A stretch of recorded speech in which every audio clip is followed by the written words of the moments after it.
నిన్నటి కార్యక్రమంలో రామచంద్ర ప్రభు దగ్గరికి శూర్పణఖ వచ్చినటువంటి ఘట్టాన్ని చెప్పుకున్నాం. ఆ ఇద్దరికీ ఉన్నటువంటి తేడా ఏమిటో వాల్మీకి మహర్షి చాలా అద్భుతంగా వివరించాడు. స్వామివారు మన్మధునిలాగా సౌందర్యంతో ఉంటాడు. ఇది చూస్తే అతి భయంకరాకారిణి.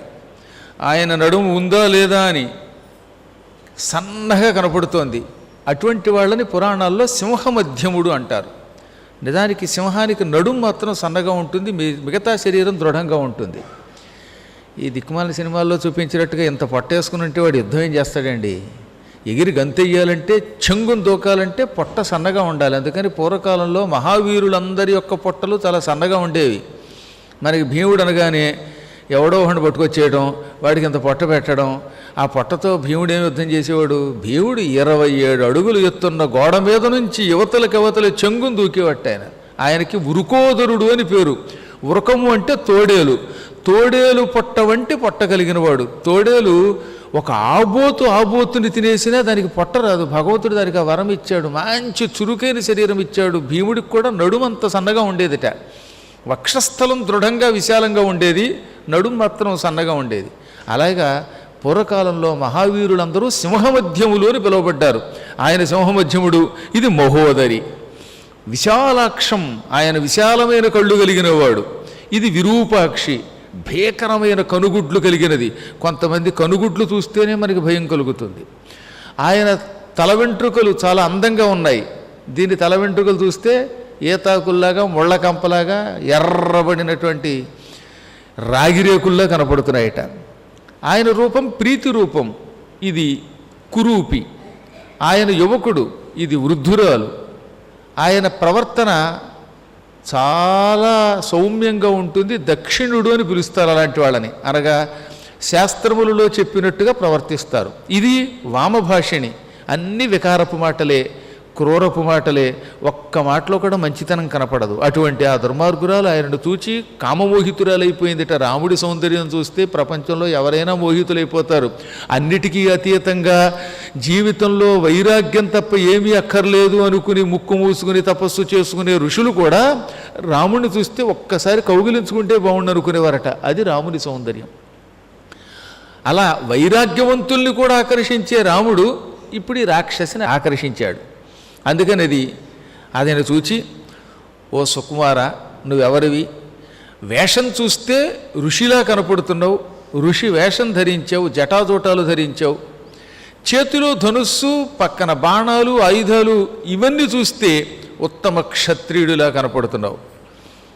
భార్య సహితుడివై ఎవరో ఒక కుర్రవాడిని వెంట పెట్టుకుని ఇక్కడికి వచ్చావు. ఈ కుర్రవాడు కూడా నీ పోలికలతో కనపడుతున్నాడు కనుక నీకు సోదరుడిలా కనపడుతున్నాడు. అసలు ఎవరో నువ్వు, ఎందుకు వచ్చావని అడిగితే, రాముడు దాంతో అసత్యం ఎందుకు ఆడతాడు? అసలు రాముడు సహజంగానే అసత్యం ఆడాడు. ఎప్పుడూ సత్యవాక్య పరిపాలనా ధురంధరుడు. రాముడు అంటేనే నిత్య సత్యవ్రతుడని పేరు ఆయనకి.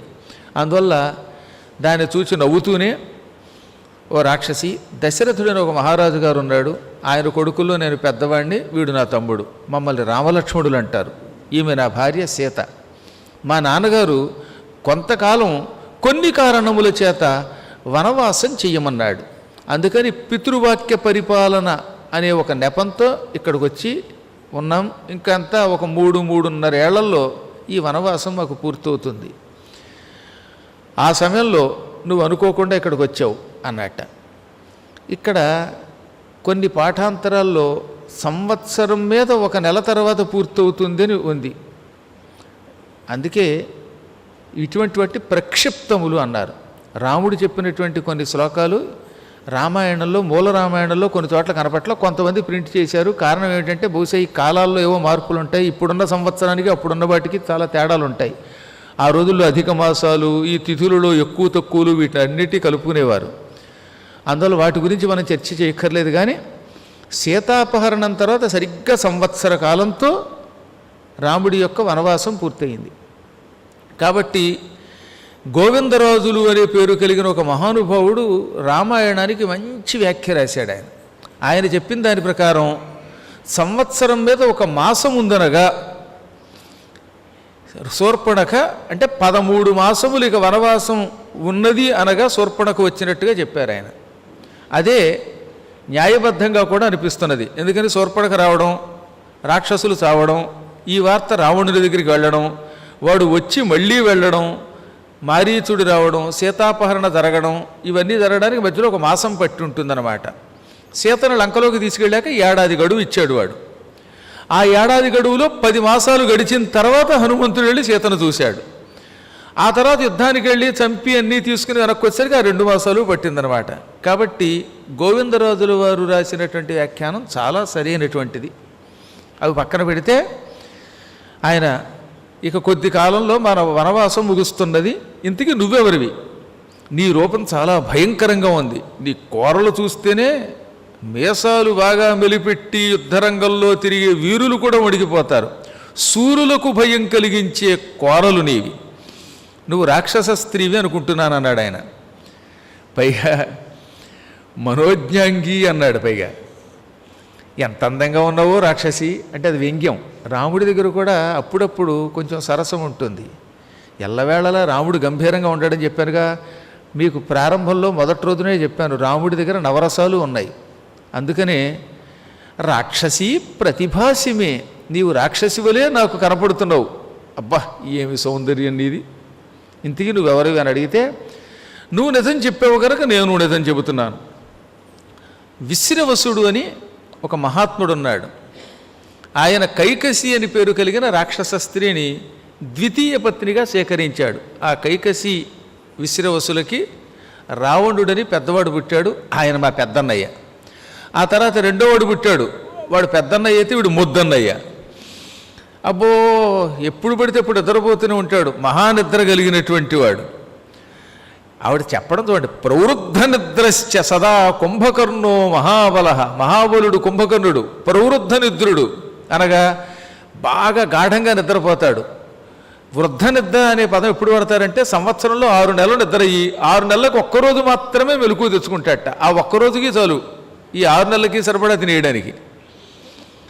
6 నెలలు నిద్రపోయి ఒకరోజు లేచి ఆ ఒక్కరోజు వాడు భోజనం చేస్తే ఆ ఒక్కరోజు వాడు చేసిన భోజనం మన గుంటూరు వాళ్ళందరూ బ్రేక్ఫాస్ట్గా కూడా తినలేరు, అంత భోజనం చేస్తాడు వాడు.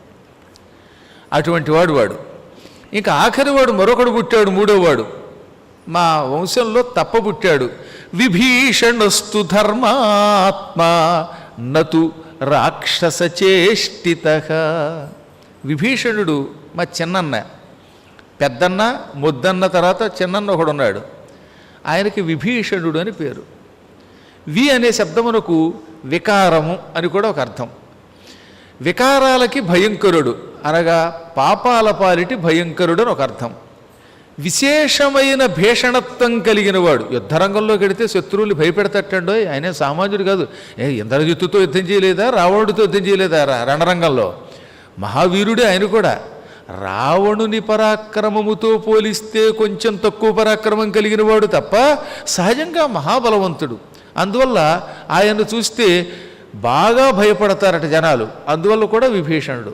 పాపాత్ములకి భయంకరుడు, పుణ్యాత్ములకేమో ఆకర్షణ కలిగించే విభీషణుడున్నాడే, అతడు రాక్షస చేష్టితుడు కాడు. ఎక్కడ రాక్షసులకు ఉండవలసిన లక్షణాలు లేవు, ఒక్క లక్షణం కూడా లేదు. ఆఖరణ నేను పుట్టాను, వాళ్ళకి చెల్లెల్ని. ఈ ప్రాంతమంతా మా అన్నయ్య నాకు కట్నం కింద రాసి ఇచ్చేశాడు, ఆడపడుచులు అంచనాలు ఇచ్చాడు. అందుకే దండకారణ్యంలో నేను తిరుగుతూ ఉంటాను. పూర్వం ఆడపడుచులకి లాంఛనాలను ఇచ్చేవారు. ఆడపడుచులకి పూర్వం చక్కగా ఇంటికి వచ్చినప్పుడు ఏదో కానుకలు చీరలో నగలో ఇచ్చి పంపించేవారు. రావణాసుడు చాలా తెలివైనవాడు. ఈ శూర్పణఖ మొగుడు విద్యుజ్జిహుడిని చంపేశాడు యుద్ధంలో. ఇదేమిటి నా మొగుడిని చంపావు, నీ భావన చంపి నాకు వైధవ్యం తెచ్చిపెట్టావంటే, మనం రాక్షసులం, మనకు ఒక మొగుడు ఏమిటి, ఓ పెళ్ళం ఏమిటి, ఎవరు కనబడితే వాళ్ళనే లంకించుకుని వెళ్ళిపోవచ్చు. దండకారణ్యం అంతా నీకు ఇచ్చేశాను, అక్కడ మన సోదరులు ఖరదూషణులు ఉన్నారు, వాళ్ళు నీకు అండగా ఉంటారు. ఎవడు నీ కంటికి ఇంపుగా కనపడితే నచ్చితే వాడితో తిరుగు. ఆ ప్రాంతంలో కనబడిన ఋషులందరినీ మేసివేసి శుభ్రంగా భోంచేయి, శుభ్రంగా తిరుగన్నట్ట. ఇదే బాగుందనుకుని అక్కడికి వచ్చి మకాం పెట్టిందనమాట. ఆ విధంగా ఆడబడుతున్న అంచనంగా ఈ దండకారణ్యం దానికి వచ్చింది. ఇక్కడికి వచ్చాక దానికి ఎంతో బాగుందిట. ఎందుకని మనమైతే భోజనానికి వెళ్ళాలంటే మళ్ళీ ఆచారం, మళ్ళీ వంటలను పట్టుకెళ్ళాలి. ఆ మళ్ళీ అందులోనేమో దిక్కుమాల నెయ్యిలో తేడా వస్తే గొంతుకు పోతుంది, డాల్డా పడదు, కొబ్బరికాయ పడదు, ఏం పడతాయో పడవు. దానికి అలా ఇబ్బంది లేదే. ఆకలేసిందా చక్క ఇలా కాస్త పంచి కట్టుకుని విభూతి పెట్టుకున్నవాడు కనపడితే లటుక్కుని మెడ విరిచి ఆ రక్తం ముందు కాఫీ కింద తాగేస్తుంది. గడగడగడగడ రక్తం తాగితే పొద్దున్నే లేవగానే కాస్త కాఫీ తాగినట్టు అనమాట. ఆ తర్వాత మాంసం అంతా తిన్నాక దానికి 2 ఇడ్లీలు ఏదో కాస్త ఉప్మా. అలా కొంచెం దిట్టంగా ఉండాలి. మళ్ళీ ఇలా సన్నగా ఉంటే ఎముకలుంటే ఉపయోగం లేదు దానికి. ఎవరన్నా ములక్కాళ్ళ కనపడితే దిక్కుమాలాడ నువ్వెక్కడ పనికి వస్తారో మాకు టిఫిన్గా అని కొంచెం దిట్టంగా ఉన్న వాళ్ళని తింటుంది. మధ్యాహ్నం కూడా చెప్పలేక్కర్లా. కామం పుడితే ఎవరితో పడితే వాడితో తిరుగుతూ ఉంటుంది. అంతలా విచ్చలవిడిగా తిరిగి దండకారణ్యం అంతా పాడు చేసి పారేశారండి వాళ్ళు. అందుకే చెప్పింది, తిరుగు లేకుండా ఈ దండకారణ్యంలో కరదూషణాదులతో కలిసి తిరుగుతూ ఉంటాను నేను. నాకు అడ్డం లేదు, స్వైర విహారిణిని. ఇన్నాటికి నా కంటికి బాగా నచ్చిన వాడివి దొరికావు. నాకు భర్తవై సుఖంగా ఉండు. నీ పక్కనున్న ఆవిడుందే బక్క చిక్కిపోయింది. అసలు దాన్ని చూస్తే ఏమాత్రం సౌందర్యం కనబడడం లేదు. ముఖమా కళగా లేదు, శరీరమా చిక్కిపోయి ఉంది, ఎగుడు దిగుడు అవయవాటి పైగా. ఆవిడ అండమే అలా అందనమాట. వికృతాచ విరూపాచ. రాక్షస స్త్రీలకి మనలాంటి అందంగా ఉన్నటువంటి వాళ్ళు అసహ్యంగా కనపడతారు. వాళ్ళకి అంత భయంకరంగా ఉంటే అడవి పందుల్లాగానో వీధుల్లో తిరిగే పందుల్లాగానో ఉంటే వాళ్ళకి ఆనందం. అందుకని సీత వికృతాకారిణి. ఇటువంటి మనుష్యకాంతని వదిలి నువ్వు అన్నావంటే అనేనతే సహ భ్రాత్ర భక్షయిష్యామి మానుషీం. నీ సోదరుడిని నీ భార్యని ఇద్దరిని చటుక్కుని తినేస్తాను, నిమేషమాత్రంలో మింగిపారవేస్తాను. ఆ తర్వాత నీకు అడ్డముండదు, నాకు అడ్డముండదు. నీకు నీ వారు లేరు, నాకు నా వారు లేరు. ఇద్దరం కలిసి హాయిగా దండకారణ్యంలో తిరుగుదాం అనగానే రాముడు చిరునవ్వు నవ్వాడు. స్మితపూర్వం అంటే నవ్వుతూ అన్నట్ట. కోపం ఏం తెచ్చుకోలేదు పాపం ఆయన. శూర్పణఖ, నన్ను పెళ్లి చేసుకుంటే నువ్వేం సుఖం పొందుతావు? నేనా వివాహితుణ్ణి, భార్యతో వచ్చాను ఇక్కడికి. భార్య చూస్తూ ఉండగా భర్తగారు ఆమెను విడిచిపెట్టో లేక ఆమెను చంపో ఇంకొకళ్ళతో వెళ్ళడం బాగుండదు. పైగా నేను కూడా నీలాగా నల్లగా ఉన్నాను. నలుపుకి పెళ్ళి అంత బాగుండదు. రాముడు నీలంగా ఉన్నాడు కదా, అందుకని అబ్బే నువ్వు నలుపే నేను నలుపే, నల్లగా ఉన్నవాళ్ళు పెళ్లి చేసుకోకూడదు. పైగా నేను కొంచెం పెద్దవాడిని వయస్సులో. నా పక్కనున్న తమ్ముడు చూసావా, బంగారపు రంగులో ఉంటాడు. అబ్బా, పద్మాకర్ గారి తర్వాత మళ్ళీ అంత బంగారపు రంగులో ఉన్నవాడు ఈ లక్ష్మణుడు ఒక్కడే. మంచి అందంగా ఉంటాడు, మంచి జడలు కూడా ఉన్నాయి. అతడు భార్యని ఇంట్లో విడిచిపెట్టి వచ్చాడు. అలా భార్య లేకుండా ఉన్నవాడిని పెళ్లి చేసుకుంటే ఎంత సుఖం. అందువల్ల ఈతన్ని భర్తగా స్వీకరించు. ఏవం భజ విశాలాక్షి భర్తారం భ్రాతరం మమ. నా సోదరుడు ఈతడిని భర్తగా స్వీకరిస్తే ఎంత బాగుంటుందో. సూర్యుడు మేరు పర్వతం మీద ఉదయిస్తే అందంగా ఉంటాడట. సూర్యోదయ సమయంలో మేరు పర్వతాన్ని చూసిన వాళ్ళు ఎవరైనా ఉంటే మీకు తెలుస్తుంది, బంగారపు రంగులో మెరిసిపోతుంది ఆ సమయంలో. కేదారానికి వెళ్ళండి ఈసారి. కేదారం దగ్గర సూర్యకాంతి పడుతున్నప్పుడు ఆ మంచంతా ఒక రకమైన బంగారపు కాంతిలో కనపడుతుంది. అందుకని మేరు పర్వతమునకు బంగారు కొండ అని పేరు. హేమ పర్వతం అంటారు దాన్ని. అలాగే లక్ష్మణుడు కూడా నీవు పక్కనుంటే బంగారపు కొండలో ఉంటాడు. అంటే దెప్పడం వస్తు దౌర్భాగ్యాల. అసలే ఆయన బంగారపు రంగులో ఉన్నాడు, నీ పక్క నుండి ఇంకా బాగా కనపడతాడు. బాగా భార్య నల్లగా ఉండి భర్తగారు ఎర్రగా ఉన్నప్పుడు చూస్తే ఈయన ఇంకొంచెం అందంగా కనపడతాట. భార్య కూడా అదే రంగులో ఉన్నప్పుడు ఆవిడ బాగానే ఉంది ఈయనకంటే అంటారు. కాబట్టి మీ ఇద్దరు పక్కనుంటే ఆ జోడీ అబ్బబ్బా ఎంత బాగుంటుందో అనగా, రాక్షసి నువ్వు చెప్పింది నిజమేనోయ్ అని లక్ష్మణుడికే చూసి, నీకంటే కొంచెం రంగు బాగుంది, అందం మాట ఎలా ఉన్నా రంగు బాగుంది అనుకుని లక్ష్మణుడి దగ్గరకు వచ్చింది. ఆ రావడం కూడా వేగంగా వచ్చేసింది. అంటే అంత కామంతో ఉంది అది. నిజంగా దానికి రాముడే ఇష్టమైతే చిచ్చి నిన్ను వదిలి ఇంకొకళ్ళ దగ్గరికి వెడతానా అనాలిగా, అనలేదు. దానికి ఎవడో ఒకడు దొరికితే చాలు, కాస్త వాడు అందంగా ఉంటే చాలు, కాస్త కన్ను ముక్కు బాగుంటే చాలు. అందుకని లక్ష్మణుడి దగ్గరికి వచ్చి, నీ సోదరుడు చెప్పినట్టుగా నువ్వు చాలా బాగున్నావు, నువ్వు నన్ను స్వీకరిస్తే ఇద్దరం కలిసి స్వర్గసుఖాల్లో తిరగచ్చు, జలకాలాటల్లో పాటలు పాడుకోవచ్చు అనగా ఆయనేమన్నాడు, నువ్వు ఉట్టి అమాయకురాలివి, అందుకే మా అన్నయ్య నిన్ను మోసం చేస్తున్నాడు, మనిద్దరికీ పెళ్ళైతే నీకు సుఖం లేదు, నాకు సుఖం లేదు. కారణం ఏమిటంటావా? నేను ఈ అడవికి వచ్చేటప్పుడు మా అన్నయ్యకి సేవ చేస్తాను అన్నాను, దాసుడిగా ఉంటానన్నాను.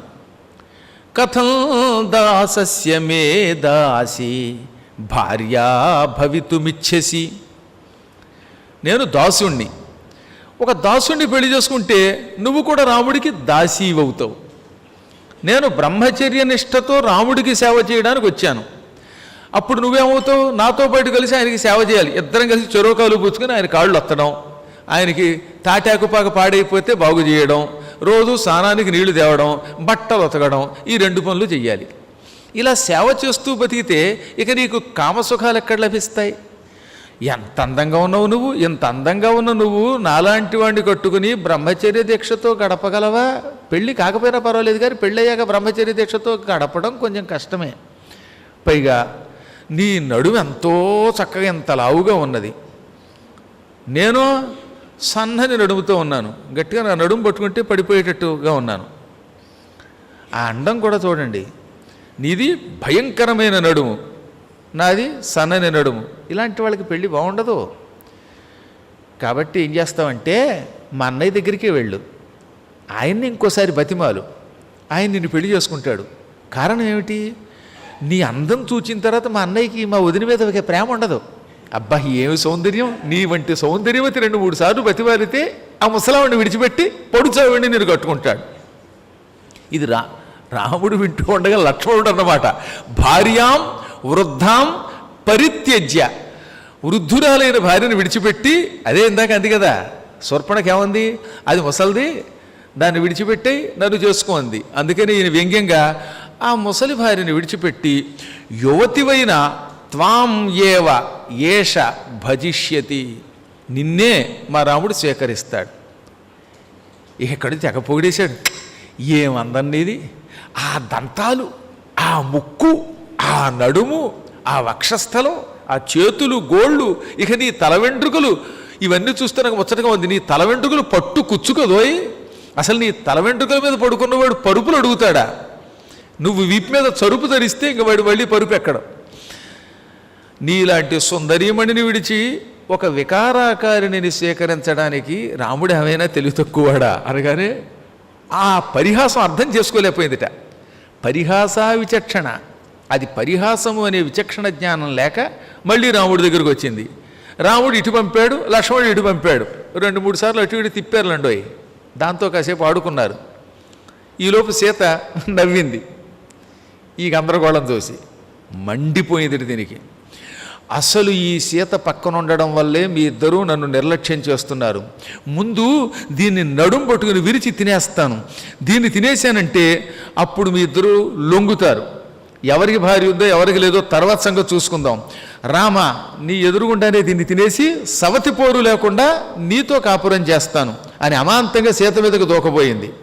అప్పటిదాకా సున్నితముగా హాస్యమాడుతున్న రాముడు లక్ష్మణుడికేసి తిరిగి, సౌమిత్రి ఇంకా పరిహాసం ఆడకూడదు, ఈ పరిహాసం మించింది, పరిమితి మించింది, ఇది కొంప ముంచింది, కాబట్టి దాన్ని విరూపిని చేసేయి అన్నాడు ఆయన.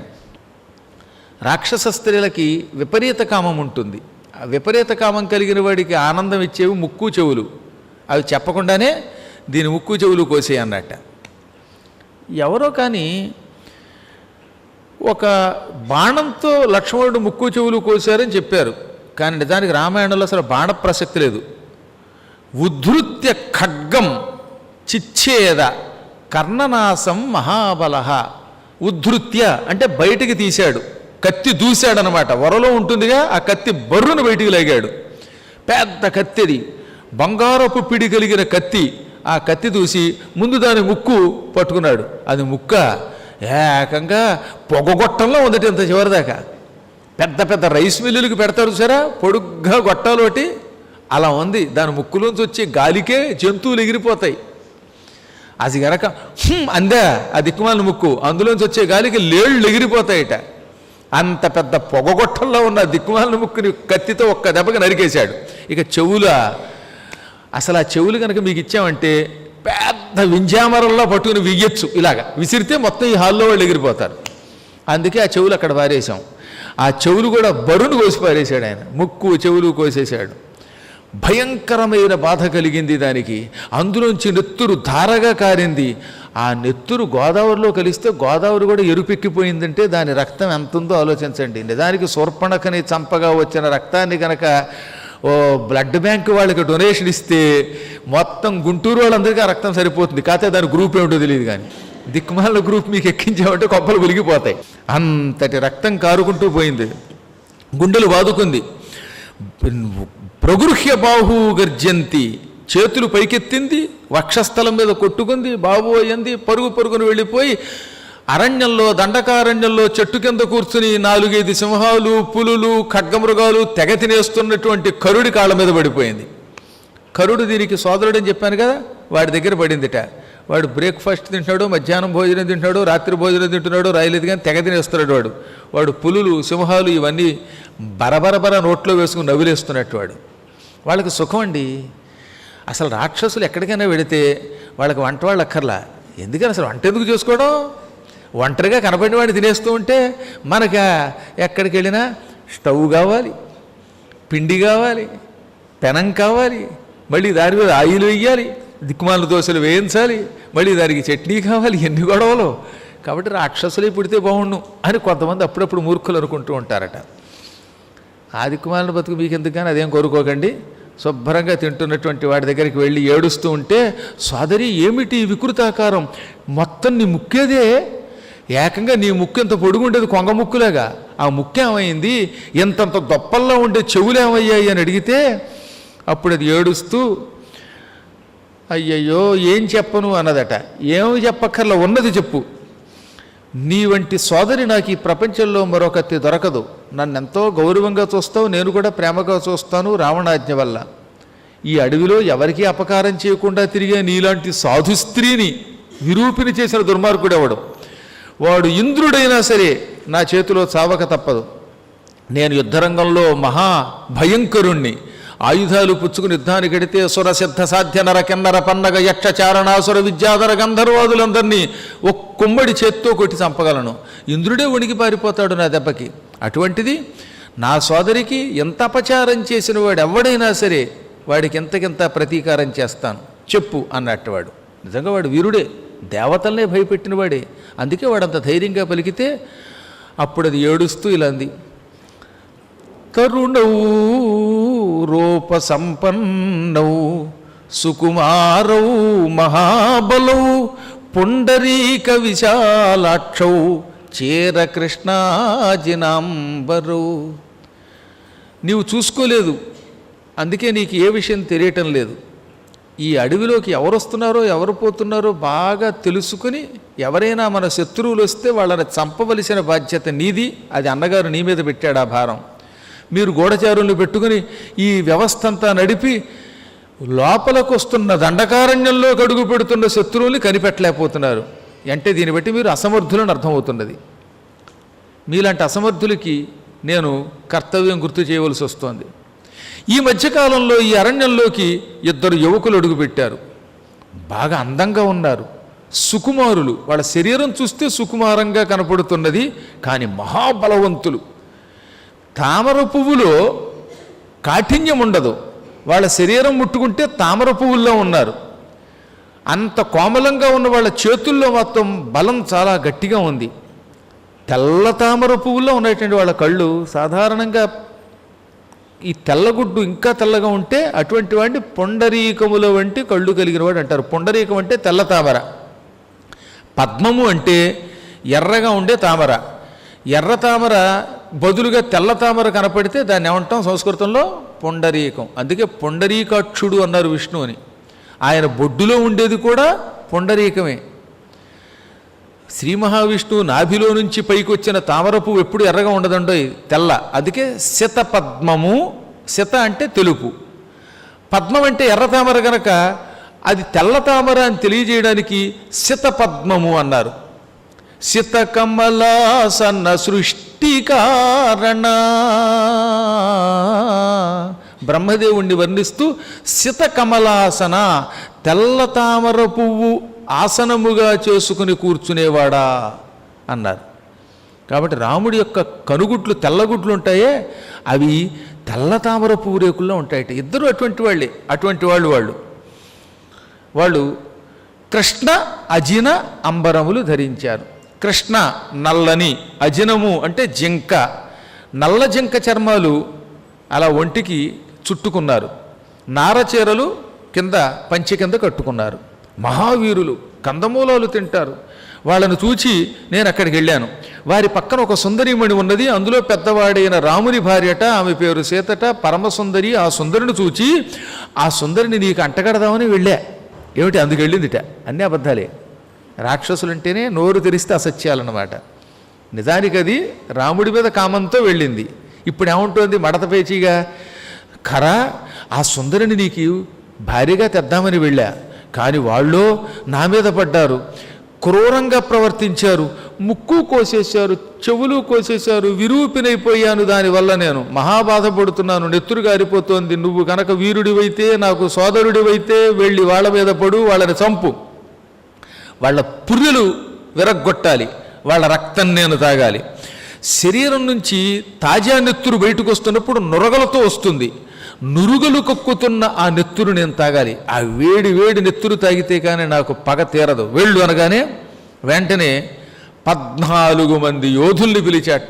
మహావీరులు వాళ్ళు, కేవలం 14. మొదట 14 మంది వెళ్ళారు, ఆ తర్వాత 14,000 వెళ్ళారండోయ్. 2 తడవల యుద్ధం అన్నారు దాన్ని. వాళ్ళు మహావీరులు. ఒకప్పుడు రావణునికి సాయం చేసినటువంటి వాళ్ళు. ఆ 14 పిలిచి, ఒరే 14 వీరులారా, నాతో సమానులు మీరు, వెళ్ళండి, ఈ శూర్పణఖ చూపించేటటువంటి ప్రాంతానికి వెళ్ళండి, అక్కడ ఎవరో మానవాధములు ఉన్నారట, వాళ్ళని చంపండి అనగానే వాళ్ళు బయలుదేరారట. తే రామం పర్ణశాలాయాం ఉపవిష్టం మహాబలం దదృశు సీతయా సార్ధం వైదేహ్యా లక్ష్మణేన చ. ఆ సమయంలో ఈ రాక్షసులు శూర్పణఖతో వస్తున్నప్పుడు శ్రీరామచంద్రుడు ఆశ్రమ ప్రాంగణంలో హాయిగా ఒక దర్భాసనం వేసి కూర్చున్నాడు. ఆయనకి ఎడం వైపున సీత కూర్చుంది, కుడివైపు లక్ష్మణుడు కూర్చున్నాడు. వారికి తెలుసు ఈ శూర్పణఖ ఏ పెంట పెడుతుందో, అందుకే నవ్వుకుంటూ వాళ్ళలో వాళ్ళు మాట్లాడుకుంటున్నారట. రాముడు అన్నాడు, ఇందాక దుష్ట స్త్రీకి సరైన శిక్ష వేసావు నువ్వు. పాపం పరాకాష్ఠకి వెళ్ళిన వాళ్ళకి ముక్కు చెవులు తీసేయాలి, కానీ ముక్కు చెవులు తీయటం వల్ల ఈ గండం ఇక్కడతో గట్టెక్కదు. సీతకి మళ్ళీ గండం రాబోతున్నది. కొద్దిసేపట్లో నా ఆలోచన సరి అయినదైతే రాక్షసులు వస్తారు, అప్పుడు ఏం చేయాలో చూద్దాం అంటున్నాడో లేదో శూర్పణఖతో పాటు 14 మంది వచ్చేశారు. ఈ ఆశ్రమం దగ్గరే సీతని రక్షిస్తూ నువ్వు ఉండు. ఈ 14 మంది నాకెంత, వీళ్ళంతా వీళ్ళ బతుకెంత, ఒక ముహూర్త కాలంలో వీళ్ళందరినీ సర్వనాశనం చేసి వస్తాను, నువ్వు మాత్రం కథలకు ఎక్కడే ఉండని పలికాడు. ఇలా పలికి లక్ష్మణుడి సీతకు కాపలా పెట్టాడు. బంగారపు పిడి కలిగినటువంటి ధనుస్సు ఎక్కువ పెట్టాడు ఆయన. ఆ కోదండం వైష్ణవ ధనుస్సు అగస్త్యుడిచ్చాడని నిన్న చెప్పాను కానీ మీకు. ఆ ధనుస్సు పుచ్చుకొని అమ్ములు పొదులు పెట్టుకుని ఆయన ముందుకు వచ్చాడు. ఓరి రాక్షసులారా, శరణు అన్న అనకపోయినా ఎవరినైనా రక్షించాలనే కోరిక నాకున్నది, అందుకే మీకు సూచన చేస్తున్నాను. మేము అన్నదమ్ములం, ఏదో వనవాసానికి వచ్చాం, అనవసరంగా ఒకరి జోలికి వెళ్ళాం, మా జోలికి వస్తే క్షమించం. ఈ పాపాత్మురాలు నా భార్యను చంపాలనుకుంది, అందుకే శిక్ష వేశాం. మీరు ఆమెను సమర్థిస్తూ ఇక్కడికి వచ్చారు. మీరు నిజంగా బతకాలని కోరుకుంటే మారు మాట్లాడకుండా పారిపోండి, ప్రాణాల మీద ఆశ ఉంటే పారిపోండి, లేదు అని తెగించి మీదకు వస్తే ఓ ముహూర్తం తర్వాత ఇక మీరు ఉండరు, మీ ఇష్టం ఏం చేస్తారో చేయండి అనగానే అబ్బే నీ ప్రాణం తీయకుండా వెళ్ళం అంటూ వాళ్ళంతా ఒకేసారి బాణాలు విడిచిపెట్టారట. వాళ్ళు పరమ పాపాత్ములు, బ్రహ్మఘ్నాహ, ఎన్నో బ్రహ్మహత్యలు చేసిన వాళ్ళు. ఎంతమంది బ్రాహ్మణుల్ని ఆ అడవిలో తిన్నారండి వాళ్ళు. చేతుల్లో సోలాలు పుచ్చుకొని రాముడి మీదకి సోలాలు విసిరారు. కొందరు పట్టిసములు విడిచిపెట్టారు. మంచి భయంకరమైనటువంటి ముళ్ళు కలిగిన ఆయుధం పట్టిసం అంటే, అటువంటి దాన్ని విడిచిపెట్టారు. కొంతమంది ఖట్వాంగాలనే ఆయుధాలు వీశారు రాముడి మీదకి. ఖట్వాంగం అంటే మంచం కూడా ఎలా ఉంటుందో అటువంటిది అనమాట. పూర్వం ఈ నులక మంచాలు, పెద్ద పెద్ద మంచాలకి కిందంతలావు కోళ్ళు ఉండేవి. అప్పుడు చాలా స్ట్రాంగ్గా ఉండేవి మంచాలు. ఇప్పుడు మంచం పొద్దున కొనుక్కుని మధ్యాహ్నం పడుకుంటే సాయంత్రానికి విరిగి కింద పడుతోంది. అలాంటి మంచం కాకుండా మంచి బలమైన కోడు కలిగినటువంటి మంచాలు ఉండేవి. ఆ కోడు ఎలా ఉంటుందో అటువంటి ఇనప ఆయుధాన్ని ఖట్వాంగము అంటారు. అమ్మవారి చేతుల్లో ఖట్వాంగం అంటాడే అది ఇదనమాట. అటువంటి ఖట్వాంగం అనే ఆయుధాలు విసిరారు కొందరు రాళ్ళు విసిరారు, కొంతమంది బాణాలు వేశారు. రాముడు బంగారపు పిడి కలిగినటువంటి బాణాలతో వాళ్ళు వేసేటటువంటి ఆయుధాలు మధ్యలో నరికేసేట. ఒక బాణంతో సోలం నరికాడు, ఒక బాణంతో ఈ ఖట్వాంగం వెరగొట్టాడు, మరికొన్ని బాణాలతో వాళ్ళు వేసే చెట్లన్నీ మధ్యలో నరికి ముక్కలు చేశాడు. వాళ్ళు వేసినటువంటి భయంకరమైన రాళ్లని ముక్కలు కింద కొట్టేశాడు ఆయన. అసలు వాళ్ళు ఎప్పుడు ఆయుధం వేస్తున్నారో వేసే లోపే వాడు బాణం ఎత్తేలోపు ఆ బాణాన్ని ముక్కలు చేసేవాడు. వాడు రాయి తీసి వేసే లోపే పసిగట్టి ఆ రాతిని ఆయన తన బాణాలతో చిచ్చేద ముక్కలు చేసి పారేశాడు ఆయన. ఆ తర్వాత 14 భయంకరమైన బాణాలు వేసేట ఆయన. అవి రుక్మపుంఖాశ్చ. పుంఖము అంటే బాణానికి వెనక ఉండే పిడి. ఆ పిడి ఎక్కువ పెడతాం కదా అల్లితాడికి, ఆ పిడి రుక్మపుంఖము అన్నారు. అంటే బంగారపు పిడి, బంగారపు తాపడం చేయబడిన పిడి కలిగిన 14 బాణములు విడిచిపెట్టాట ఆయన. వెనకటికి మహాభారత యుద్ధం అయ్యాక ఆ బంగారం ఎరుగుపోయారట కొంతమంది. బాణాలకు వెనకాతల బంగారం ఉంటే చచ్చేవాడు ఒకడైతే ఈ బాణాలు ఎత్తుకుపోయేవాళ్ళు ఒకళ్ళు అన్నారు. దొంగలు ఎత్తుకుపోయేవారట. అలాగా ఇల్లుగాలు ఒకడు ఏడుస్తుంటే అందులో చుట్టకాల్చుకున్నాడు ఒకడు. నిజంగా ఒక చోట ఇల్లు కాలిపోతే ఒకడు వెళ్ళి అండం, ఎవడి బాధ వాడిది. అలాగా ఈ దొంగలే వాళ్ళ బాధ వాళ్ళదే. ఎందుకు చెప్తానంటే ఆ రోజుల్లో బంగారపు పిడులు ఉండేవాటి బాణాలకి. అంత ఐశ్వర్యం అండి మన భారతదేశానికి. భారతదేశంలో అసలు బంగారము లేని ఇల్లు లేదు. మనస్సులు బంగారం, ప్రవర్తన బంగారం, ఇల్లంతా బంగారం. ముందేమో ఈ మహమ్మదీయులు ఎత్తుకుపోయారు చాలా వరకు. ఆ తర్వాత బ్రిటిష్ వాళ్ళు వచ్చి పూర్తిగా నాశనం చేసిపోయారు. అంత నాశనం చేస్తే కూడా ఇవాళ ఇంత సంపద ఉందంటే ఆ రోజుల్లో ఎంత బంగారం ఉండేదో ఆలోచించండి. మన దగ్గర ఎంతమంది దోచుకుపోయారండి. మనకి తెలివి తక్కువతనం ఎక్కువ. ఎప్పటికీ మనలో పూర్తిగా ఐకమత్యమే ఉంటే మనం ఎప్పుడో బాగుపడేవాళ్ళం. ఈ భయంకరమైన బాణములు వాళ్ళ వక్షస్థలంలో నుంచి దూసుకుని కింద పడిపోయాయిట. ఆ 14 మంది అలా వెళ్ళగలా పడిపోయారు. ఆ దెబ్బకి, ఒక్క దెబ్బకి 14 మంది చచ్చారు. ఇది మళ్ళీ పరిగెత్తుకుంటూ వెళ్ళింది, మళ్ళీ అన్నగారి కాళ్ళ మీద పడింది. ఇదేమిటే, మహావీరులైన 14 మంది రాక్షసుల్ని నీతో పంపానే, వాళ్ళంతా రాముడిని చంపడానికి వెళ్ళుంటారుగా, మళ్ళీ వచ్చి ఏడుస్తున్నావేమిటంటే నీ ముఖంలో ఉంది అంది ఆవిడ. నా ముఖానికే నా ముఖం బాగానే ఉంటుందే అన్నాడు వాడు. ఓసి వెర్రివాడా, నువ్వు పంపిన 14 మంది రాముడి చేతిలో ఢామ్మన్నారు, ఒక్క దెబ్బకే చచ్చిపోయారు. ఏదో నువ్వు మహావీరుల్ని నా వెంట పంపావనుకున్నాను. వాళ్ళు వీరులు కారు, ఉట్టి భీరులు, భయంకరులైన రాక్షసులు అనుకున్న వాళ్ళు భయంకరులు కాదు అని అర్థమైపోయింది. రాముడి యుద్ధ పరాక్రమాన్ని నేను కళ్ళారా చూశా, అతడి యుద్ధ నైపుణ్యం చూశాను. అసలు ఆయన మోకాలు నేల మీద పెట్టి ధనుస్సుని వృత్తాకారంగా వంచి ఎప్పుడు ఎటు తిరుగుతున్నాడో ఎవరికే కనపడకుండా వేగంగా అటు ఇటు పరిభ్రమిస్తూ బాణాలు వేసేశాడు. సాధారణంగా ఒక కాలు నేల మీద పెడతారు మోకాలు కొంతమంది, ఆ తర్వాత ఎడంకాలు వెనక్కి పెట్టాడు ఆయన. ధనుస్సు వంచాడు, ఆ ధనుస్సు బాగా గుండ్రంగా వంగిపోయిందిట. అంటే అంత బాగా లాగాడు. లాగి బాణం వేస్తూ ఉంటే ఆ బాణాల దెబ్బకి మన వాళ్ళ ఆయుధాలన్నీ ముక్కలైపోయాయి. ముందు చెవులు తెగిపోయాయి, కొందరికి చేతులు తెగాయి. ఆ తర్వాత రాముడు వేసిన బాణములు వాళ్ళ గుండెల్లోంచి దూసుకుని బయటకు వచ్చేసాయి. కిక్కురు మనకుండా చచ్చిపోయారు వాళ్ళు. నెత్తురు కక్కుకుని చచ్చిపోయారు, మంచినీళ్ళు అడగకుండా చచ్చిపోయారు. నీకు ఆ రాముణ్ణి చంపాలనే కోరికుంటే మహావీరుల్ని, పరాక్రమవంతుల్ని పంపాలి. పనికిమాలిన వాళ్ళని పంపావు, ఆ పనికిమాలిన వాళ్ళ పని అయిపోయింది. నాకు ఇప్పుడు ఒక అనుమానం, 1000 మంది ఉన్నప్పటికీ రాక్షసులు రాముడి ముందు నిలబడలేరు అనిపిస్తున్నది. స్థాతుం ప్రతిముఖే శక్తః సబలశ్చ మహాత్మనః.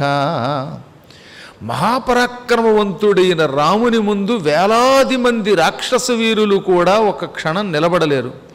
అదేమి పరాక్రమం, ఆ బాణం వేసే నైపుణ్యం ఎక్కడి నుంచి వచ్చింది అతనికి, చాలా ఆశ్చర్యం కలిగిస్తున్నది అది. బాణము ఎప్పుడు అమ్ముల పొదిలోంచి తెస్తాడో తెలియదు, ఎప్పుడు ఎక్కువ పెడుతున్నాడో తెలియదు, ఎప్పుడు వేస్తున్నాడో తెలియదు.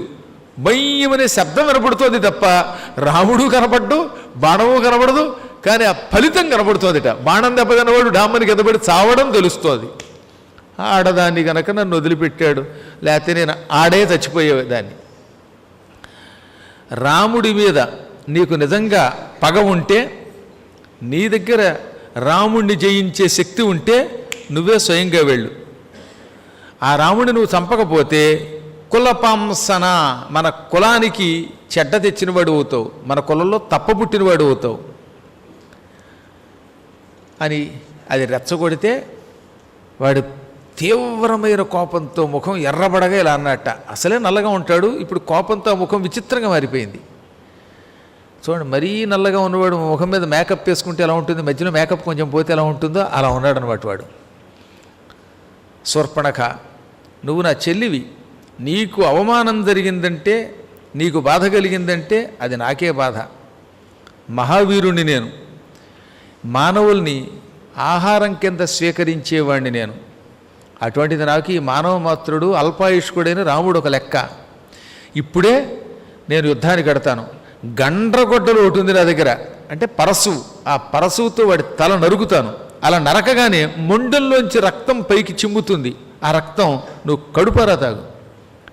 పరస్వత హతస్వాద్య మంద ప్రాణస్య సంయుగే రామస్య రుధిరం రక్తం ఉష్ణం పాస్యసి రాక్షసి. నా గండ్రగొడ్డలతో ఒక్క దెబ్బకి నరిగి పారేస్తారు ఆ తల. అప్పుడు ఆ ముండంలో నుంచి ఉబికి ఉవ్వెత్తున పైకొచ్చే వేడి వేడి రక్తం అంతా జుర్రుగుని తాగాయి అని పొగిడిదాన్ని తనను పొగుడుకుని 14,000 మంది వీరుల్ని వెంట పెట్టుకుని దారి బయలుదేరాడు. 14,000 మంది రాక్షసులు, వాళ్ళు ఒకళ్ళిద్దరు కదా, ఏకంగా 14,000 సైనికులు అటువాళ్ళు. అప్పుడు ఆయన తన పక్కనున్నటువంటి సేనాధిపతికి తిరిగాడు. ఓరి సేనాని, ఈ యుద్ధానికి నడిచి వెళ్ళకూడదని నాకు అర్థమయ్యింది, కాబట్టి నా రథం సిద్ధం చెయ్యి, కొండంత ఉండే నా ధనుస్సుని సిద్ధం చెయ్యి. శరాంశ్చిత్రాంశ్చ ఖడ్గాంశ్చ శక్తిశ్చ వివిధాస్యతాః. నా ధనుస్సులు, ఒక ధనుస్సు అంటలేదు వాడు, ధనూషి అన్నాడు. రాముడు ఒక్క ధనుస్సుతోటి యుద్ధం చేస్తాడు. రాముడి చేతిలో ధనుస్సు ఎవరు విరగొట్టలేరు. కానీ వీడికి లోపల అనుమానం. అందుకే రాముడితో యుద్ధానికి గడిచినప్పుడు ఒక ధనుస్సు సరిపోదు, రాముడు దాన్ని విరగొడితే మళ్ళీ ఇంకో ధనుస్సు తీసుకోవాలి కనుక మొత్తం ధనుస్సులన్నీ దాన్ని నిండా పెట్టు. మంచి మంచి పిడిగలిగిన పదునైన అర్ధచంద్రాకారం కలిగినటువంటి బాణములు కూడా కట్టలు కట్టలుగా రథంలో పెట్టు. కత్తులు పెట్టు, శక్తి అనే ఆయుధాన్ని పెట్టు, పదునైన ఆయుధాలన్నీ అందులో పెట్టు. నేను ముందు పెడతాను, నా వెనకాతల నా సైన్యం వచ్చుగాక అనగా దూషణుడనేవాడు, అన్నయ్య నీకోసం ఇదిగో రథం సిద్ధం చేశానన్నట్ట. మేరు పర్వతంలా ఎత్తుగా ఉన్న దివ్య రథం అది. ఆ రథాన్ని మయుడి ద్వారా సంపాదించాడు వాడు. అటువంటి రథం ఎక్కాడు వాడు.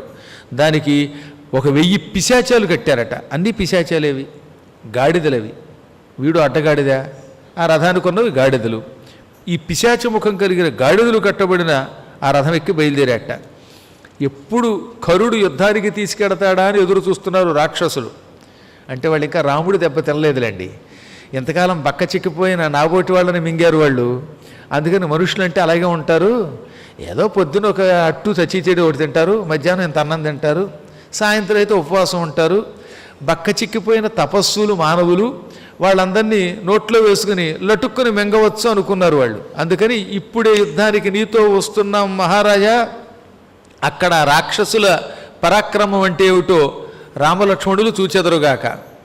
కానీ మాకు ఒకటే బాధ, ఇక్కడ మేము 14,000 మంది, అక్కడ చూస్తే 2 అన్నదమ్ములు, ఒక్క స్త్రీ అట. ఆ స్త్రీని ఎలాగో మీరు అపహరిస్తారు, ఇక మిగిలింది 2 మగవాళ్ళు. ఆ 2 మగవాళ్ళు మాకేం సరిపోతారు ఆహారానికి అనుకున్నారు వాళ్ళు. అంతేగాని వీళ్ళు కాకులకి గద్దలకి ఆహారం అయిపోతారనే విషయం వాళ్ళకి తెలియదు పాపం. అలా బయలుదేరుతున్నప్పుడు ఒకడన్నాడు, ముందుగా ఆ రాముడిని నేను తినేస్తాను. ఈ మధ్యన నరమాంసం తిని చాలా రోజులైంది. పైగా ఎంతసేపు ఈ ఋషుల్ని తినడమే తప్ప క్షత్రియుల్ని తినలేదు. రాముడు కొంచెం వీరుట్ట, అలాంటి వాడి మాంసం ఎంత బాగుంటుందో అని ఒకడు అనుకున్నాడు. ఇలా వీళ్ళంతా బయలుదేరారట. వీళ్ళు బయలుదేరుతూ ఉంటే దారి పొడుగుతా అన్నీ అపశకునాలే. ఆకాశంలో నల్లని గుడి కట్టేసింది ఓ చోట. కరుడి రథం మీదకి గద్దొచ్చింది. ఆ గద్దొచ్చి జెండాని టపటప కొట్టింది. గ్రద్ద మన వాహనానికి ఎదురుగుండా వచ్చి పైన ఉన్నటువంటి భాగాన్ని కాలితో తన్నిందంటే ఈ వెళ్ళేవాడికి మృత్యు వస్తుందని అర్థం. ఇంతలో గుడ్లగోబలు కూశాయి. ఆకాశం అంతా నల్లబడిపోయింది. సూర్యుడు పగటి సమయంలో కూడా ప్రకాశం తగ్గిపోయాడు. నక్కలు ఎడమవైపు నుంచి వికృతాకారంలో అరిచాయి. పైనుంచి హఠాత్తుగా మేఘాలు లేకుండానే నెత్తురు వర్షంగా కురిసింది.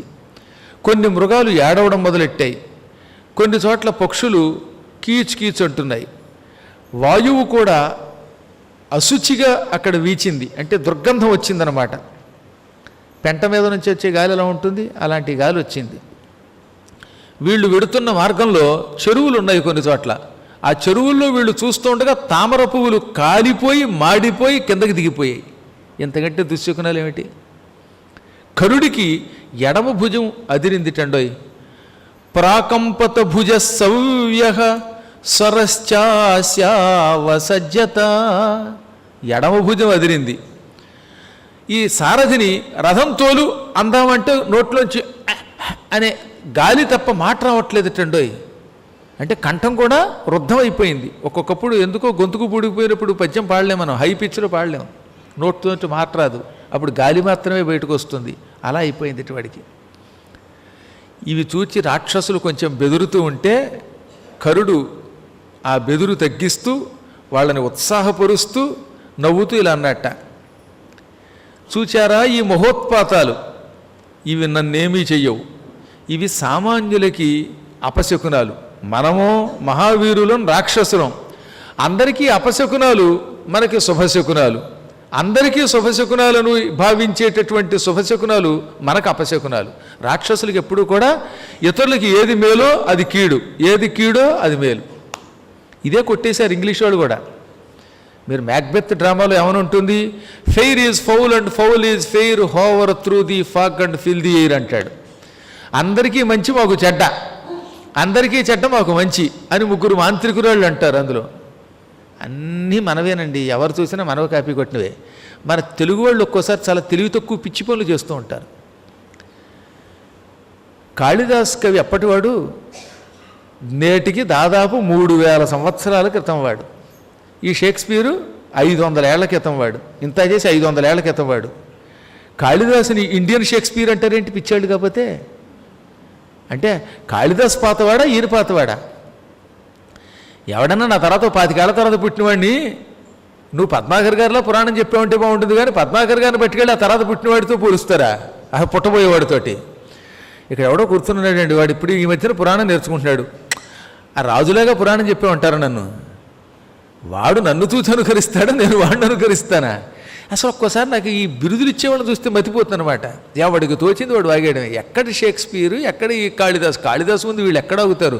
కాళిదాసు ఔదాత్యం కలిగిన నాటకాలు రాశాడు. వీళ్ళు ఎంతసేపు మాంత్రికురాళ్ళు, చెత్త చెదారం, పంది తినడం, ఇవి తప్పేముండవు. ఆ శ్లోకాల్లో మాధుర్యం ఎక్కడ, ఈ దరిద్రం ఎక్కడ? అవన్నీ చదివి చెబుతున్నమాట అన్నమాట. కాబట్టి ఇవన్నీ పక్కన పెట్టేయండి. ఎందుకు చెప్తానంటే 1-2 సార్లు ఇలాంటివి ఆచితూచి చెప్పాలి. భవిష్యత్తులో చెప్పేవాళ్ళన్నా ఒళ్ళు దగ్గర పెట్టుకుని చెప్పండి. పింగళి నాగేంద్రరావు గారు చాలా గొప్ప మాట అన్నారు.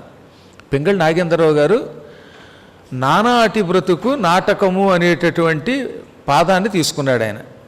నానాటి బ్రతుకు నాటకము అని అన్నమాచార్యులు వారు 1000 ఏళ్ల క్రితం రాశాడు. ఎప్పుడో 10వ శతాబ్దం వాడు ఆయన. ఆయన పుట్టిప్పటికి 1100 ఏళ్ళు ఇంచుమించుగా అవుతుంది. ఆయన ఎంతో అద్భుతమైన కీర్తన రాశాడు.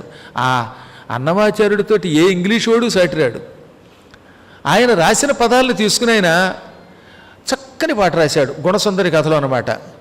ఏనాడో ఎచ్చటనో ఈ నాటక పరిసమాప్తి, ఏనాడో ఎచ్చటనో ఈ నాటక పరిసమాప్తి జ్ఞానమొసగి దారి చూపి దీనులమము దీవింపగా ఉపకార గుణాలయవై ఉన్నావు గదే మాత. ఏనాడో ఎక్కడనో ఈ మన జీవితం ఒక నాటకం. ఈ నాటకం ఎప్పుడు మొదలయ్యిందో తెలియదు. ఈ సృష్టి ఎక్కడ ఈ నాటకం పరిసమాప్తం అవుతుందో తెలియదు. అమ్మ, ఈ నాటకంలో మా వంతు పాత్ర మేము పోషిస్తున్నాం, మేము దీనులం, మాకు దారి చూపించు, జ్ఞానం ప్రసాదించు, మమ్మల్ని కాపాడు అని పాట రాశాడు. ఆ రోజుల్లో ఎవడో పిచ్చాడన్నట్ట షేక్స్పియర్ గారు రాసినటువంటి పదాన్ని తీసుకుని ఈయన పాట రాశాడన్నట్ట. అప్పుడు ఆయన నవ్వి, ఒరే పిచ్చివాళ్ళలారా, 500 ఏళ్ల క్రితం వాడు షేక్స్పియరు, ఇంకా ఆ షేక్స్పియర్ కంటే 600 ఏళ్ళు ముందు, అంటే నేటికి 1100 ఏళ్ల క్రితం మహానుభావుడు అన్నమాచార్యులు ఈ బ్రతుకే నాటకం అన్నాడు. నానాటి బ్రతుకు నాటకం అని ఒక కీర్తన రాశాడు. అది అసలు భావం. అది ప్రేరణగా తీసుకుని నేను రాశాను తప్ప ఈ ఇంగ్లీషు వాడి ఎంగిల్ నాకు అక్కర్లేదన్నాడు ఆయన. మన వాళ్ళ అపూర్వ భావములు ఇప్పటికీ సృష్టిలో ఎవ్వరూ మళ్ళీ ముట్టుకోలేరు. అసలు వాల్మీకి రాసిన దాంట్లోంచి ఎవడైనా కాపీ కొట్టవలసిందే. వాల్మీకి మహర్షి సుందరకాండంలో ఒక అద్భుతమైనది రాశాడు. హనుమంతుడు ఆకాశంలో ఎగురుతూ ఉంటే ఈ సముద్రం అంతా పైకి లేచిపోయిందిట ఆ గాలికి. అప్పుడు సముద్రం కింద అసలు నీరే లేదు, నీరు పైకి లేచిపోయింది. ఇప్పుడు ఆ సముద్రంలో ఎవరున్నారు? పాములు ఉన్నాయి. ఆ పాములు ఆకాశంలో ఎగురుతున్న హనుమంతుడిని చూచాయి. ఆయన చూచి గరుత్మంతుడేమో అనుకున్నాయి.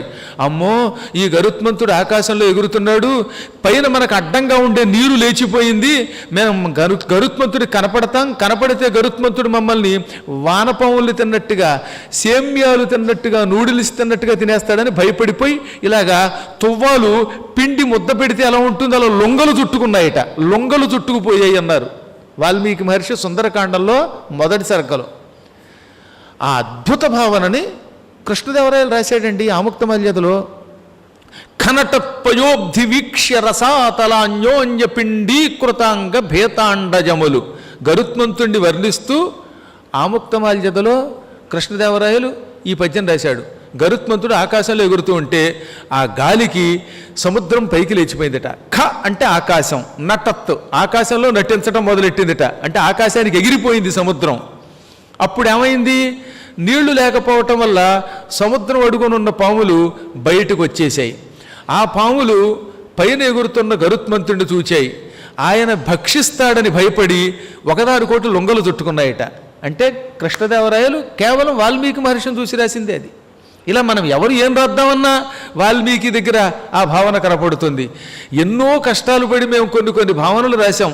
నేను మానవ కథలో అద్భుతమైన పదం రాసి ఎంత బాగా రాశాను అనుకుంటే దాని మూలం మళ్ళీ వ్యాసుడి భారతంలో కనపడుతోంది. మనం రాయడానికి కొత్తగా ఏం లేకుండా అన్నీ వాళ్ళే రాసేశారు. అందువల్ల మన మహాత్ముల్ని, ఆ ఋషుల్ని తలుచుకుని చదవాలి. సంస్కృతం చదువుకుని ప్రతి పదానికి అర్థం తెలుసుకొని చదివితే ఆనందం కలుగుతుంది. ఏహీ చదవకుండా ఇంట్లో కూర్చొని ఆ దిక్కుమాలిన ఇంగ్లీష్ వాడి దృష్టితో చదివితే నీ బతికలాగే ఏడుస్తుంది. మన మిరియాలు, మన ధనియాల ముందు ఏ సైన్స్ ఆగుతుంది ఆలోచించండి ఒకసారి మీరు. నేను ఎన్నోసార్లు చెప్పిన విషయం, గరుడ పురాణంలో చెప్పిన కషాయములు, ఆరోగ్య సూత్రాలు ఇంకెక్కడున్నాయి? గొప్ప అద్భుతమైన మెడికల్ సైన్స్ అది. మన ఆయుర్వేదం చాలా గొప్పది. ఇది పడగొడితే భారతీయులు నాశనం అయిపోతారు, వీళ్ళు అనారోగ్యవంతులైపోతారని బ్రిటిష్ వాళ్ళు దీన్ని పాడు చేసి పారేశారు. కాబట్టి ఇకనైనా మనం మన విజ్ఞాన శాస్త్రాన్ని బయటకు తీసుకొద్దాం. తీసుకొస్తే మన జాతి బాగుపడుతుంది. అందువల్ల ఎందుకు చెప్తానంటే ఈ మహోత్పాతములు మమ్మల్ని ఏమీ చెయ్యవు. మనకి అపశకునాలే శుభశకునాలు. ఈరోజు శూర్పణఖను అవమానించిన రాముణ్ణి చంపడం ఖాయం, అతని రక్తం తాగడం ఖాయం. శూర్పణఖ అతని రక్తం తాగుతుంది. మదించిన ఐరావతాన్ని పడగొట్టిన వీరుణ్ణి నేను. ఐరావతంతో యుద్ధం చేసి 2 పిడిగుద్దులు గుద్దితే ఐరావతం ఒకప్పుడు నా దెబ్బలకి తిరగబడిపోయింది. అటువంటి నేను ఈ రాముణ్ణి చంపలేనా అనగానే వాళ్ళు కూడా ఆనందంతో పొంగిపోయారట. ఓ, నువ్వు చెప్పింది రథమే మహారాజా, నీ వెనక మేము వస్తామన్నారట. ఆ సమయంలో దేవతలు ఆకాశంలో నిలబడ్డారు. దేవతలతో పాటు విద్యాధరులు కూడా వచ్చారు. విద్యాధరులతో పాటు దివ్య మహర్షులు కూడా వచ్చారు. వాళ్ళేమన్నారు? స్వస్తి గోబ్రాహ్మణేభ్యోస్తు లోకానాం ఏభి సంగతాః జయతాం రాఘవ సంఖ్యే పౌలస్త్యాన్ రజనీచరాన్. గోవులకు శుభం కలుగుగాక, బ్రాహ్మణోత్తములకు శుభం కలుగుగాక, సాధువులకు శుభం కలుగుగాక, విష్ణువు యొక్క బలం పెరుగుగాక. ఈ రామచంద్రుడు మన తపఃఫలితంగా పరమ నీచులైన పౌలస్త్య వంశానికి సంబంధించిన ఈ రాక్షసులందరినీ చంపి ధర్మ సంస్థాపన చెయ్యుగాక అని పైనుంచి రాముడికి శుభం పలికారు. రాముడికి వీళ్ళు శుభం పలకపోతే రాముడికి శుభం అవ్వదా అని కొందరికి అనుమానం. అంటే వీళ్ళు దీవించాలా రాముడిని అని. అక్కడ అది కాదు అంతరార్థం. మనం భగవంతునికి ఏది కోరితే అది మనకి వెనక్కి తిరిగి వస్తుంది. అందుకనే బలం విష్ణోహ ప్రవర్ధతాం అన్నాడు వాల్మీకి. విష్ణువు యొక్క బలం పెరుగ్గాక అంటే నీ బలం పెరుగుతుంది. నువ్వు గురువుగారికి శుభం కోరితే గురువుగారికి కాదు నీకే శుభం అటది. బలం గురోహ ప్రవర్ధతాం అని ఎందుకు అనమన్నావంటే అలా అంటే నీ బలం రెట్టింపు అవుతుంది, నీవు ధర్మాత్ముడు అవుతావు. అప్పుడు గురువులకి తెలియకుండానే ఆనందం కలుగుతుంది. మీరంతా ధర్మాత్ములై మీరంతా మంచి పనులు చేస్తే అదేగా మాకు బలం. ఇవాళ మన ధర్మం పెరిగితే అది మాకు బలం. ధర్మబలం గొప్ప బలం. కాబట్టి అలాంటి ధర్మబలాన్ని పెంచడం కోసం వాళ్ళు రాముణ్ణి దీవించారు. ఆ సమయంలో ఆకాశమంతా మహోత్పాతాలతో నిండిపోయింది. అది చూచాడు రాముడు. చూచావా, ఇవి మహోత్పాతాలు, ఇవి రాక్షస సంహారానికి సూచనలు. మనకి శుభము రాక్షసులకి అశుభము కలిగిస్తున్నాయి ఇవి. ఈ ఆకాశంలో రాక్షసులకి కీడు కలిగించే అంగారక గ్రహం వెలవెలబోతున్నాడు. కుజగ్రహానికి మండలం కట్టినట్టుగా మేఘాలు చుట్టూ చేరితే అది రాక్షసులకు కీడు. ఎందుకంటే కుజుడు రాక్షసులకు ఉపకారము చేయగలడు, అపకారము చేయగలడు. బుధగ్రహం సౌమ్యంగా కనపడింది, అందుకే బుధుడికి సౌమ్యుడు అని పేరు. ఆయన ఎప్పుడు ప్రసన్నంగా ఉంటాడట. మీరు బుధుడి యొక్క స్తోత్రం చదివి ఉంటారుగా, సౌమ్యం సౌమ్య గుణోపేతం తం బుధం ప్రణమామ్యహం. ఆయన ఎప్పుడు ప్రసన్నవదనుడై కోపం లేకుండా శాంతంగా ఉంటాడు. అలా శాంతంగా ఉన్నవాడిని సౌమ్యుడు అంటారు. కేవలం సౌమ్యంగా ఉండడమే కాదు, సౌమ్య గుణ ఉపేత, సౌమ్య గుణములతో నిండినవాడు. బుధుడిలో అన్ని మంచి గుణాలే ఉన్నాయన్నమాట. అటువంటి బుధుని గురించి నమస్కరిస్తున్నాను అని ఆ శ్లోకానికి అర్థం. అదే అంగారకుడు భీకరాకారుడు, ఆయన ఎర్రగా ఉంటాడు, ఆయన కళ్ళు కూడా ఎర్రగా ఉంటాయి. రాక్షసులకి ఆయన ఉపకారము అపకారము చేయగలడు. ఆ గ్రహం చుట్టూతో నల్లని మేఘాలు చేరకుండా తెల్ల మేఘాలు వచ్చాయా రాక్షసులకు ఉపకారం జరుగుతుందిట. అదే అంగారక గ్రహం చుట్టూతో నల్లని మబ్బులు చేరాయా రాక్షసులకి పతనం తప్పదు. అందుకే పూర్వకాలంలో యజ్ఞం చేసేటప్పుడు అంగారక గ్రహమా నీకు మేము కందులు అనేటటువంటి ధాన్యం సమర్పిస్తున్నాం, ఈ ధాన్యాన్ని సేకరించి రాక్షసులకి కీడు చేకూర్చు, మాకు శుభం చేకూర్చు అని అథర్వణ వేదంలో కొన్ని మంత్రాలు ఉన్నాయి. ఆ మంత్రోచ్చారణ చేసి అలా చేస్తే ఈ తురకాళ్ళంతా ఒక దెబ్బకి ఎగిరిపోతారట. అలాంటి యజ్ఞాలు చేసేవారు పూర్వకాలంలో. రాక్షసులు భూత ప్రేత పిశాచాదులు పోవడానికి నవధాన్యములతో అద్భుతమైన యాగం చేసేవారు. బుధుడి కోసం పెసలతో యజ్ఞం చేస్తారు. బుధుడు పెసలకి అధిదేవత గనక ఆయన ఆకుపచ్చగా ఉంటాడు బుధుడు. అందుకే బుధవారం నాడు ఇప్పటికి కూడా కొంతమంది ఆకుపచ్చని వస్త్రాలు కట్టుకొని బుధుడిని అర్చన చేస్తారు. అదే కుజుడు ఎర్రగా ఉంటాడు కనుక ఆయన కోసం ఎర్ర బట్టలు కట్టుకుంటారు మంగళవారం రోజున. మంగళవారం నాడు లుంగీ బదులుగా ఎర్ర పంచి ఎందుకు కట్టుకుంటారు కొంతమంది పెద్దలు అంటే కారణం అది కుజప్రీతి కోసం. శని నల్లగా ఉంటాడు కనుక ఆ పూట నీల వస్త్రం ధరిస్తారు. అదే పసుపచ్చ రంగు కట్టుకుంటే అది గురుడికి ఇష్టం. ఇవన్నీ ఆయా గ్రహాలకు ఇష్టమైనటువంటివి తెలిసినటువంటి వాళ్ళు ఆ వస్త్రధారణ ఆ ధాన్య సమర్పణ చేస్తూ ఉంటారు అనుకోండి. ఇప్పుడు ఆయన ముందే చెప్పాడు, ఈ గ్రహాలని బట్టి రాక్షసులకి పతనం తప్పదు, మనకి జయం తప్పదు.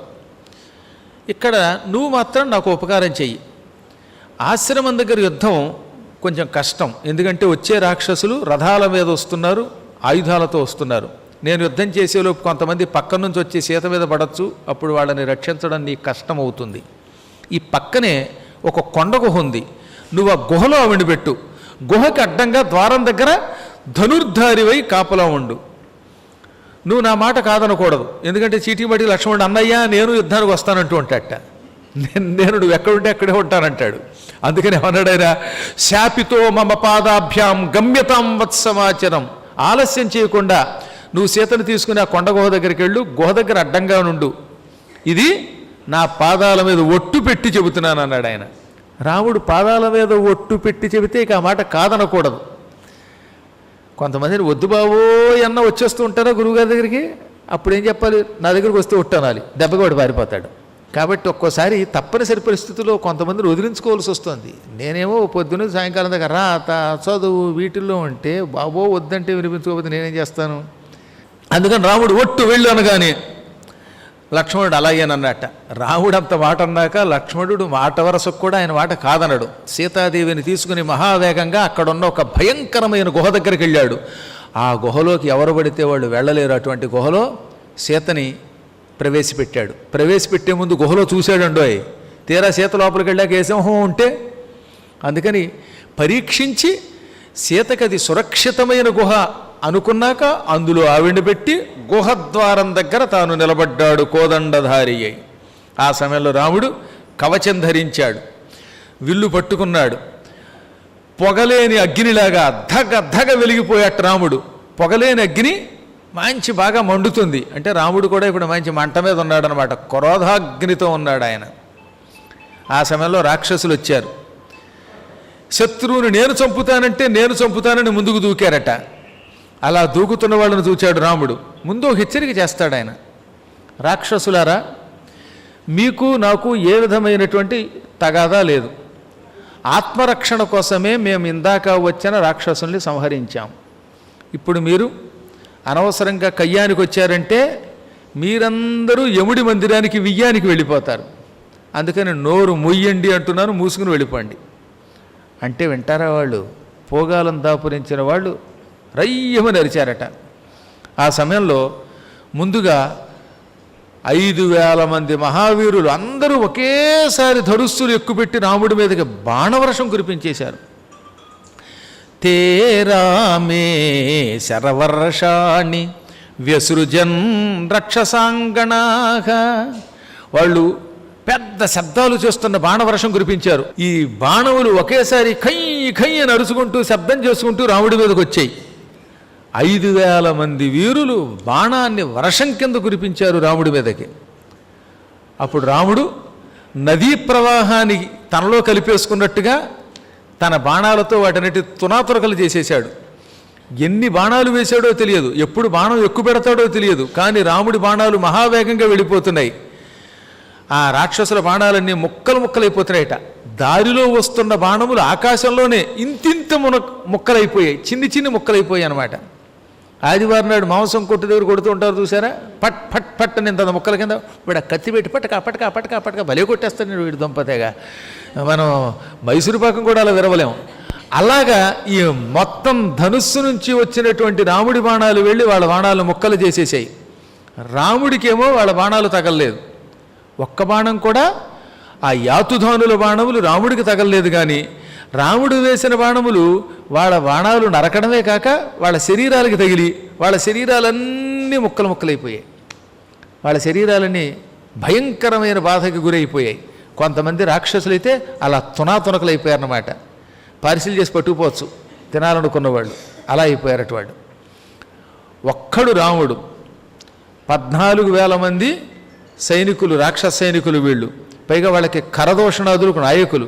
అయితేనే రాముడు నిర్భయుడు, మహావీరుడు, మండలాకారంలో గిర్రం తిరుగుతూ వాళ్ళకేసి ఈ వైపు నుంచి ఈ వైపు దాకా అటు ఇటు చెక్క తిరుగుతూ బాణాలు వేస్తూనే ఉన్నాడు ఆయన. ఆ అస్త్రాలు ఎలా ఉన్నాయి?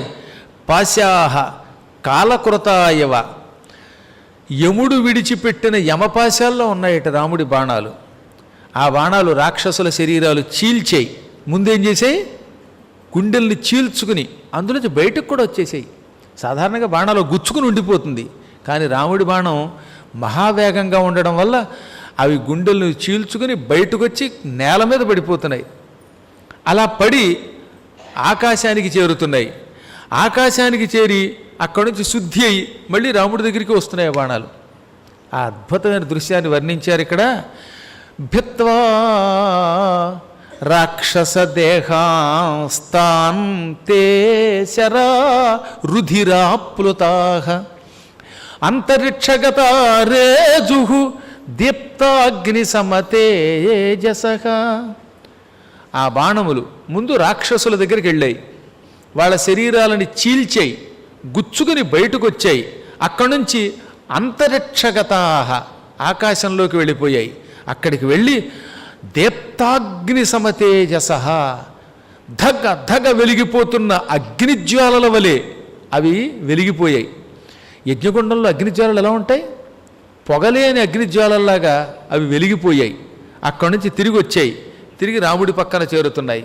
అలా రాముడు వేసే బాణములు వందలు వేలు వెళ్ళి వెళ్ళి శత్రువుల్ని చీల్చి పారేశాయి.